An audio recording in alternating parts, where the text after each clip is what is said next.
Hi Tuesday morning என்னோடய laptop கொஞ்சம் சர்வீஸ்க்கு கொடுக்க வேண்டியது இருந்தது. ஸோ ஹஸ்பண்ட் மார்னிங் ஆஃபீஸ் போகும்போதே ட்ராப் பண்ணிடுறேன் அப்படின்னு சொல்லிட்டு காந்திபுரமில் எங்களை ட்ராப் பண்ணிவிட்டு அவர் ஆஃபீஸ் போயிட்டார்.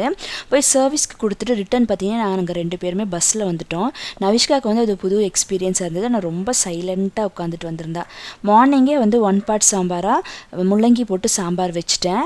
வந்து சாதம் மட்டும் வடிச்சிட்டேன். லஞ்சுக்கு பார்த்தீங்கன்னா சைடுக்கு எதுவுமே செய்யலை. ஸோ ஜஸ்ட் சிப்ஸ் மட்டும் வச்சு லஞ்ச் சாப்பிட்டு முடிச்சாச்சு. ஈவினிங் குட்டீஸ்க்கு ஸ்நாக்ஸ்க்காக பக்கோடா தான் ரெடி பண்ணியிருந்தேன். நீளமாக நறுக்கின வெங்காயம், பொடியை நறுக்கின கருவேப்பிலை, கொத்தமல்லி, கொஞ்சமாக மிளகாத்தூள், சால்ட்டு, 1 கப் கடலை மாவு, 1 ஸ்பூன் அரிசி மாவு, இது கூட பார்த்திங்கன்னா பிஞ்சு பெருங்காயத்தூள் இதையும் சேர்த்து கொஞ்சமாக தண்ணி சேர்த்து நல்லா கெட்டியமான பதத்துக்கு பிசைஞ்சிக்கணும்.